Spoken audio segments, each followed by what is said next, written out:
second dose this week. You tweeted you're doing pretty well. Well, I got my second dose day before yesterday, and yesterday I had what I think a lot of people had some version of, which was a combination of aches and chills, and it lasted for a few hours, which meant the vaccine was taking, and it was gone by dinner time. So did it go off like a light switch? A lot of people describe it like you're sick and then you're not. It definitely was one of those things where all of a sudden I just felt fine. Yeah. And it wasn't a slide. It was more like this. But the point I would make on it is, for many people, when you go through that, that's actually the vaccine doing its job. And I can't emphasize how much we here appreciate the fact that Massachusetts residents, for the most part, 99% plus, get the second dose, even though in many cases people know it's the worst that dose. that might be the tougher one than the first one, because there's been a lot of missed second doses around the rest of the country. And if there's one thing we've learned about all these variants that are floating around on COVID around the world, is you really do want to be fully vaccinated to be fully protected. And I'm glad that here people are following through. Let's talk about the reopening, because obviously you made a huge announcement this week. We finally have sort of an end game in sight here, August 1st. We're hearing from some business sectors, though, it's just not soon enough. So what role does the vaccine and people continuing to show up, make appointments, play, and maybe moving that up a little bit? Well, what we said at the time when we made these announcements was August 1 was a date that we were sure would be possible, right? But we also said that if people continue to get vaccinated and we continue to see the kind of momentum we've seen before, we'll revisit this at the end of May. The whole issue around vaccinations, hospitalizations, case counts, those are really the big things that are driving the way we and many other people think about this with respect to safety. And if we're going to get to a point where we're really going to be quote unquote open, we want to make sure that we have a big chunk of our adult population and potentially a bunch of our younger folks vaccinated as well, depending upon what the feds decide to do with the 12 to 15-year-olds. And that we continue to see that drop in case counts and hospitalizations. Now, the good news there is our hospitalization rate yesterday in Massachusetts hasn't been that low since November 8th. And that's a sign of significant progress there. We have huge numbers among people over the age of 65 being vaccinated, which has had a big impact on both case counts and hospitalizations among some of our most vulnerable residents. And for us, this is really, sort of about, let's figure out what the rollout looks like between now and the end of May, which is what we proposed a couple days ago. And then, if we're going to pick a date, we're going to start with a date we're sure we're going to be able to get to. But if we have a lot more success continuing to get people vaccinated in May, we might be able to go earlier. Well, let's talk about what comes next in this rollout. And you used the word momentum. Are you concerned momentum is slowing down? Here's why I asked that. So right now we check the mass vac sites openings, 6,000 in the Natick Mall, 5,000 at Gillette, 8,000 in Danvers, 3,000 at Reggie Lewis Center. A couple months ago, you would be loving to see these numbers, right? But now, are you worried people aren't making appointments? There's some good news there. And the good news is you can get an appointment. You can. And let's face it, if you get to the point where 65% of your population over the age of 85 has had a first dose, you are starting to get past what I would describe as the first movers and probably some of the fast followers. And it's going to be critical for us to continue to make available this message that it's not hard to get an appointment at this point in time. We have hundreds of locations all over the Commonwealth. And for yourself, for your family, for your friends, and for your return to normal, go get vaccinated. Most doses each week are still going to mass vac sites and hospitals primarily. If all these remain open, does that signal at all to you maybe a time to shift away from those and send more doses directly into communities? Well, we've been doing a lot of different things with our distribution ever since the beginning. And I've said from the start that I never thought of this as a one-size-fits-all exercise. I think what we'll do as we go forward here is continue to make adjustments as we go based on where the people are. We've started now to do door knocking in a lot of those 20 most disproportionately affected communities to encourage folks to come out and if they are homebound, to work with local mobile vaccination providers to go visit them and vaccinate them where they are. We have hospitals that are partnering with community health centers and churches and grocery stores and all kinds of other senior centers, senior housing. I mean, we're going to continue to sort of branch this thing out to get to some of those harder to reach populations as we get past what I would describe as the surge that took place over the course of the past couple of months. Is there anything you would do differently? Hindsight is always 20/20 in your vaccine rollout. Well, obviously we had some bumps along the way with the tech platform, but we figured it out, and I think that's worked extremely well for the better part of the past 6 weeks or so. And I guess the final thing I would just say is that we hope that people in Massachusetts continue to get vaccinated if you haven't been vaccinated. And if you got your first shot, go get your second shot, because you need to be fully vaccinated, not partially vaccinated. And I think a big part of our success here in Massachusetts has been we don't have a one-size-fits-all system. We have a lot of different entities that are making vaccines available in a lot of different locations for people. And we have a population, for the most part, that's been pretty enthusiastic about getting vaccinated, which is critical to the success of this rollout. And as far as those people, you talk about them a lot, that want the vaccine, maybe don't want it right now. How do you get them to feel that sense of urgency? I think part of it will be, I think some of that urgency will be created in other ways. I think you're going to start to see other countries, for example, say that if you want to come visit our country, that's fine if you're from the US, but you're going to have to get vaccinated. I think you're going to see some businesses that will say you don't have to come back to work, you can continue to work remotely, but if you want to come to the office, you're going to need to be vaccinated. I think the other thing that's going to happen here is as more and more people get vaccinated, and it seems to work, there will be a general acceptance of the fact that even though there's an EUA on this, these things are safe. I want to touch upon that. You were open about your side effects. They're pretty minimal. They didn't last very long. Do you think that the government at large, whether it's at the state level or doctors, providers, and the feds, are doing enough to acknowledge what people might experience as a result, or do you think they're downplaying it too much and kind of ignoring personal experiences? You know, we've issued, 6 million shots in Massachusetts, and I think we have about 2.5 million people who are fully vaccinated at this point. So we have another 1.5 million to catch up and get second dosed. That's just Massachusetts. I mean, if you look at the country, you're north of 100 million people who are who've had at least the first shot. At some point, the whole idea that there's a standard way that people react to it seems kind of odd, just given how big a universe we're talking about here. I think the messaging generally around the vaccine has been pretty good.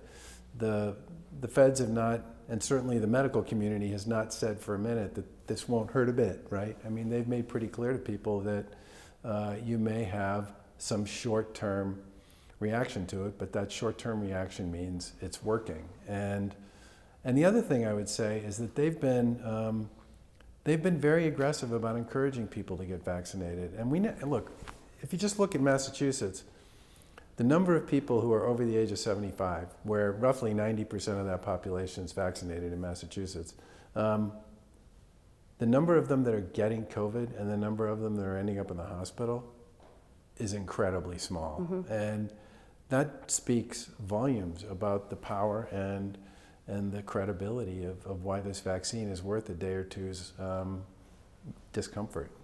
Let's talk about that population, because your dad's in that population. He is. And with less than 2 weeks from now, you can do what again? At that point in time, I will be free to hug my father, who is fully vaccinated. And I say all the time that, COVID's not just a brutal disease, it's brutal in other ways. It takes away almost all forms of physical contact from people. You can't shake anybody's hand, you can't hug anybody. There's plenty of research that shows that hugs are good for you, as long as they're coming from people you like and you want to get a hug from. And funerals, memorials, wakes, church. I mean, there's so much that has just been stolen from people because of this. And for me, I've said this before, I'm incredibly grateful that, my dad, at the advanced age of 93, made his way through this. So what is it going to mean to you to hug your dad? Well, not only do I get to hug him, but I'm looking forward to the fact that we used to have a meal together 3 or 4 times a month, and I'm hoping we get to do that again. And I know from my brothers, we used to get together with my dad a few times a year and have a meal. And those are just, you don't really appreciate how important these things are until they all get taken from you. And Absolutely. I think for everybody, this will be, I hope this ends up being a big part of what summer's about. Amen. I think we all agree with that. And so starting tomorrow, masks off, if we're socially distant outside, and we're moving along here. But we are last, at least in New England, and most places on the mask front, last to open up the eligibility to everyone vaccination-wise, last to really kick the door open to the full reopening. Why is Massachusetts seemingly last? Well, first of all, and I've said this before, your eligibility criteria is not representative of how many people in your state have actually been vaccinated. Let's remember that Massachusetts, for the past 2 months, has been the #1 state in terms of first doses, total doses, and percent of our population vaccinated among 25 states that have more than 5 million people. Even though other people had eligibility standards that were looser than ours, we had actually vaccinated a greater proportion of our population than they had.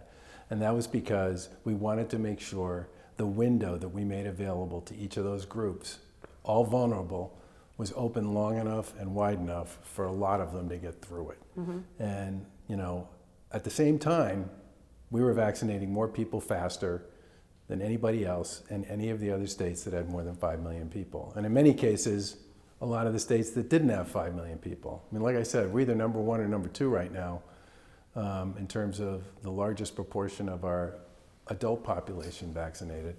On the mask stuff, I would just say that from my point of view, the masks, I know they're somewhat controversial, but I don't really know why, because let's take school. There are many schools that have been operating since August, full-time, in person, 5 days a week. The biggest single thing that the staff, the teachers, and the kids in those schools are doing is they're wearing masks. And we have seen very little COVID in those schools over the course of that year. In fact, there's almost no evidence of any kind of transmission in schools at all. I mean, it's a big statement about the power of masks to provide cover for people as they deal with this. We've tried to be what I would describe as cautious around this stuff, because we recognize and understand that people expect us to make these decisions based on both the data and the science and where we are generally in the process. We have the 3rd biggest, tightest, whatever term you like, population density in the country. The only 2 states that are more densely populated than Massachusetts are Rhode Island and New Jersey. Most of the rest of the New England states are nowhere near as densely populated as we are. It makes it easier for them on some of this stuff to go a little faster than we do. But I'm quite comfortable with the way we've set this up. I would much rather be cautious and then, based on good news, move more quickly than to do the opposite and to put people in a position where they make plans and assumptions that something's going to be there and then we kick the can back. I want to ask one more question, and then I know we're tight on time here. So, because I wanted to touch on your prescription drug stuff, which is unrelated, obviously, to this. But just kind of in closing here on this, have you taken I know you're nonstop for good reason, but have you been able to process it all where you were mentally, emotionally, physically a year ago, and how you're feeling now? Well, I didn't have a lot of gray hair when this all got started. I think I miss the same stuff everybody else does. I mean, I miss being out. I miss being with people. I miss being able to talk to people about what they're up to and what they're working on. And when people have asked me historically what I like best about this job, what I've said I like best about it is getting to know people I would never get to know otherwise, who tell me their things. And I sort of feel like all that stuff has been robbed from me, but I know it's been robbed from many others as well. We were out this morning up at Essex Tech talking to them about our Career Technical Initiative, which one of the last events we did before all this started was at Greater Lawrence Career Tech, Voc Tech, to talk about our Career Tech Initiative. I sort of feel like the Commonwealth has weathered this storm reasonably well, but I think for everybody, you know, almost everything we were all working on and was really important to us a year ago is just now starting to show up again in our line of sight. And I think for everybody, just the difficulty of a lost year on so many things that were important to us is, you know, we're never going to get it back. It's true. But speaking to other priorities quickly, cost of healthcare is something you've been trying to rein in and find creative ways to do that. And this proposal that you've refiled related to prescription drugs, can you just kind of talk about not so much the facts of it, because I can read that part, but the why you're focusing on this avenue? The main issue here is that what everybody says about discovery is you need to be willing to pay for discovery, right? And let's face it, the vaccines are a great example of what you get when you're willing to pay for discovery. This isn't about discovery. This isn't about solving big, huge problems that exist around, you know, challenges and big things that are still out there that we haven't come up with therapies or cures for. This is about putting what I consider to be a reasonable cap on the stuff that's been around forever, on the drugs and the medications and the medicines that literally have run their patent. They ought not to be, they are not the source anymore of big investments in research and big investments in sort of the next generation. They are, in fact, 70% of what everybody gets every single day in terms of prescription drugs. Many of them are drugs that have been around for a long time. And what we're saying is they really ought not to go much more every year than the rate of inflation plus 2%. I think that's a perfectly reasonable place to expect that stuff to get priced at. And if people still want to say that, you know, there's some measure of discovery in that, I don't know what it is. To me, this is, let's spend the money on discovery, let's invest in discovery, let's solve big problems that haven't been solved yet, and let's pay for that. I'm all for it. But the idea that, you know, you should be able to see 100%, 200%, 300% year-over-year increases in medications that have been around for decades that are really important to people's health and well-being, that just doesn't make any sense to me. And I actually believe most of the vast majority of people in Massachusetts would agree with me on that one. And just to that point, what do these limits mean to Massachusetts families? Well, the biggest thing would mean that you wouldn't see the sudden, sharp spikes in out-of-pocket spending that people have seen on many drugs over the course of the past 4, 5, 6 years. That just shouldn't happen. The justification about discovery, I get it, but there's really no justification for being more than 2 points above the rate of inflation every year on medications that really haven't changed very much in a very long time.